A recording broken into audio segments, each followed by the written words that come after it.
जैसे यहाँ सभी जातियाँ इस वक्त मौजूद हैं, वहाँ भी उस समय सभी जातियाँ मौजूद थी। लेकिन हम सब कौन?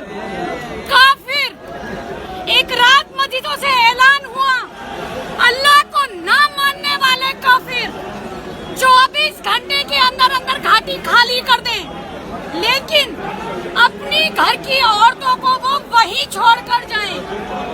मेरी माँ वहाँ जिन्हें राखी बांधा करती थी, भाई बोला करती थी, जो लोग हमारे बागों में, हमारे घरों में काम किया करते थे, नजरें बदली उनकी। 13 वर्ष की आयु, सीमेंट के ट्रक में छुपकर भागना पड़ा अपना सब कुछ छोड़कर, खाली हाथ। भजनलाल सोपुरी, संतूर वादक पद्मश्री, मेरे सगे ताऊ जी, उनकी कोई प्रसिद्धि हमारे किसी के काम नहीं आई।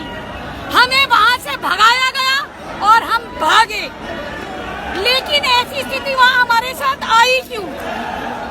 क्योंकि वहां हम संख्या में घट गए थे और दूसरा समुदाय संख्या में बढ़ गया था। हम में से जितने भी इस बात को इस वक्त मौजूदा लोग सुन रहे हैं, किसी भी गलतफहमी में ना रहें।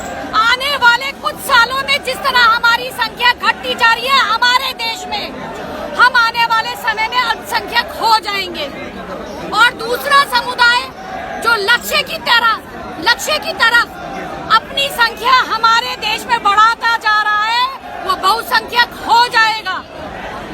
कश्मीर में आप ही के अपने थे जिन्हें वहाँ काटा गया, बांटा गया, भगाया गया, भागकर यहाँ आए, पढ़ाई करी, नौकरी करी, और वो नौकरी छोड़ी भी जब देखा कश्मीर जैसे हालात, तो यहाँ भी पैदा हो गए हैं।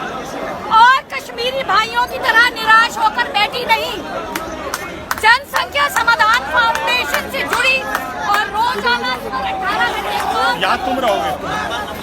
जिस विषय के लिए आज हम सब इस जंतर मंतर पर इकट्ठा हुए हैं, इन्हीं विषयों के लिए जब भी कभी देश में कानून की बात आए कि जनसंख्या नियंत्रण कानून बनना है, इसी तरह एक साथ एकजुट कंधे के साथ कंधा मिलाकर एक दूसरे का साथ दीजिए।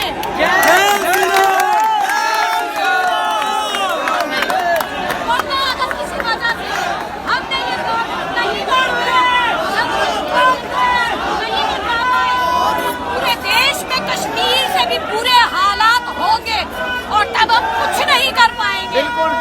एकजुट, एक साथ कंधे के साथ कंधा मिला के, आवाज सुर के साथ सुर मिला के, जहाँ से भी आवाज आए उस भाई उस बहन के लिए साथ खड़े हुए। अपने भाइयों के बीच में हूँ तो एक बात जरूर कहना चाहूंगी, जो हमेशा कहती हूँ, हम कश्मीरी पंडित वहाँ से भागकर यहाँ तो आ गए, अब आप लोगों ने सोचना है आप लोग भागकर कहाँ जाएंगे।